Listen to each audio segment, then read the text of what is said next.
the screws to these guys. And Yeah. what I can't determine is whether they're getting what they're looking for, and is it painting this picture? Well, they're clearly not, right? Yeah. I mean, and so in the big picture, doesn't that seem like, if you're on the Trump team, you look at this and say, I mean, there's some here that we're concerned about, obviously. yeah, they should be concerned. But is the big shoe dropping in these documents? No, I think that actually there are positive aspects to this. Each of the tantalizing aspects about Russian contacts seem to die on the vine and go nowhere. So this is a sort of a speaking filing, and it doesn't say much about anything other than preliminary conversations and some frustration, obviously, that Cohen is not giving them more. So the question, I think, on a lot of people's minds is going to be, with this level of cooperation, what was the missing detail here for Cohen? Because he seems to have dropped a dime on everyone, but he didn't do enough. Now, as for Manafort, you know, he's gone. Now, the question is an intriguing one, whether Mueller played Manafort or whether Manafort played Mueller. I mean, because Mueller got a lot of information, but Manafort stopped that second trial from occurring, pled to 10 counts. He would have been convicted of more than that, cooperated so he can argue that to the judge, and still is making a play for a pardon. Yeah, and that's a real question. And the president has said that it's still on the table about a pardon for Manafort. Speaking of which, the president, as we mentioned earlier, putting out that tweet saying it's totally cleared the president. Thank you, exclamation point, for reaction. And I guess that's all we're getting so far. John Roberts joins us from the North Lawn. John? There has not been much reaction from the president other than that tweet that you mentioned. Let's put it up on the screen so that everybody can read along. The president tweeted it 20 minutes ago. Just says simply, totally clears the president. Thank you.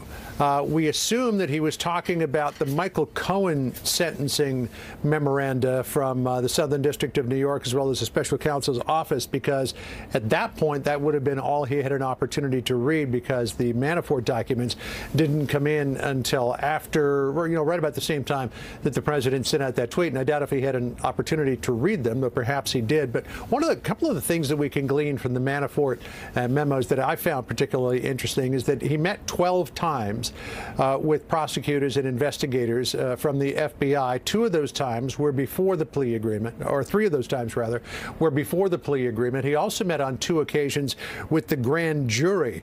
I think what's important to note here is that we've got the 7 pages of the sentencing memorandum from the Office of the Special Counsel. What we don't have, and there are a lot of redactions in that, but part of this is under seal for the reason that they did not want information out there about, quote, pending investigations and uncharged individuals.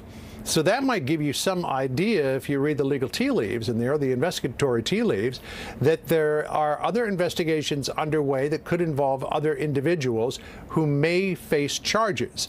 Might be a leap to say that the people will definitely face charges, but uncharged individuals might give you that assumption. Again, what Catherine Herridge said was interesting, that Manafort had contacts with somebody in the administration, and we don't know if that was in the White House or if it was in one of the other departments, all the way up until February of 2018, and then authorized another individual to have contacts with somebody in the administration as recently as May of 2018.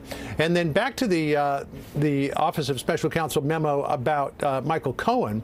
And I know that you found this word interesting because I heard you mention it on the 5, Brett, this idea that whoever Michael Cohen was talking to in the Russian Federation was talking about the potential for, quote, political synergy.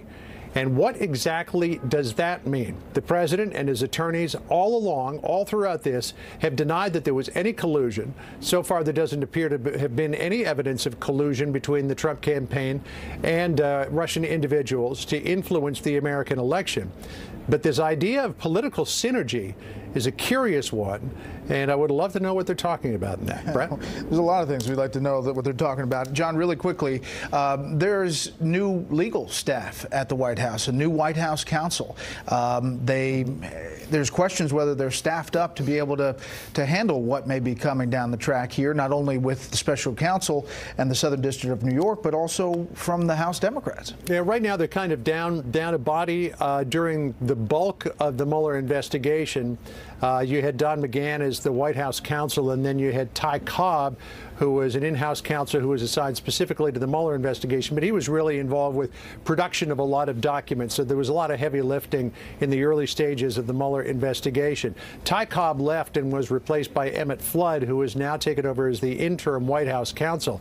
But he doesn't have the same degree of heavy lifting with document production that Ty Cobb did. And Pat Cipollone will be coming in very soon as the White House counsel, and Emmett Flood will either depart or he'll go back to the job that he had after Ty Cobb left, which is looking after the Mueller investigation. But you're right, there's potentially a lot coming down the tracks here.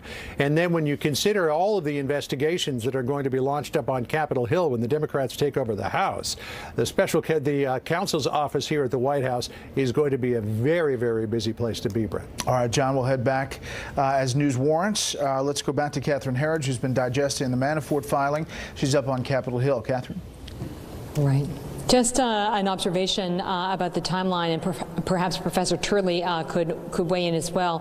When we got the notice from the judge that there was an order, the judge said that there were two documents. One would be completely under seal, so not public, and the second would be public, but with these heavy redactions. If you actually look at the dates in the public document with redactions, what you see is everything is in this post-election period, post-administration period, post-guilty plea from Manafort. So largely 2018 allegations of witness tampering, as well as contact with the administration, sometimes directly or through a third party, which they say violated the agreement.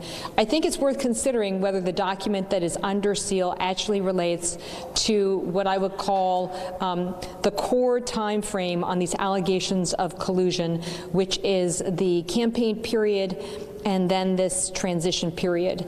I know through my own reporting that the special counsel had been pressing Paul Manafort very hard on the Trump Tower meeting in June of 2016. You recall the Russians tried to get the meeting, offering sort of dirt on Hillary Clinton, but the real objective was to try and get these sanctions repealed, the Magnitsky Act. And even if you recall, Jared Kushner, I believe, testified that he had his assistant send an email to him so he'd have an excuse to get out of the meeting. He felt it was such a wash. And my contacts also report that Manafort has been heavily pressured on the WikiLeaks issue. Their argument is that their client has not lied and that the special counsel is seeking information either that he does not have or they do not believe exists. So the public hearing shortly, I think later this month or in January, will allow both sides to make the argument as to whether Manafort has broken the agreement or whether the special counsel, as other witnesses have alleged,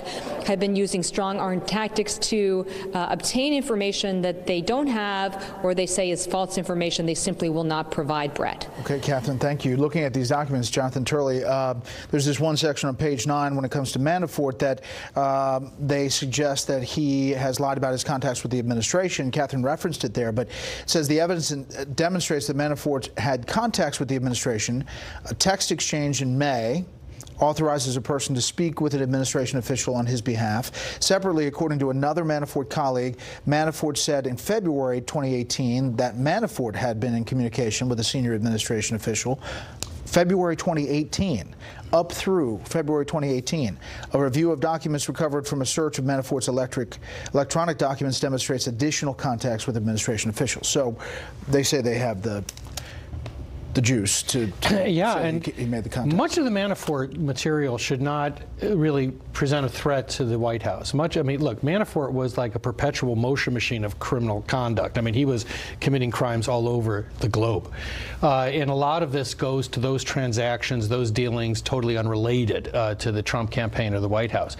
It's that section that you just referenced, which is a serious problem. We already know that there is this defense agreement that existed and was continued to be used between Manafort and the White House after his plea. That's exceptionally rare. I mean, of course, he had one too, or has one. That's too. right. But Manafort was a cooperating witness meeting with prosecutors, and according to reports, his counsel was relaying what the prosecutors were asking him about. Now, this goes one step further, and this is suggesting direct contacts approved by Manafort to speak with members of the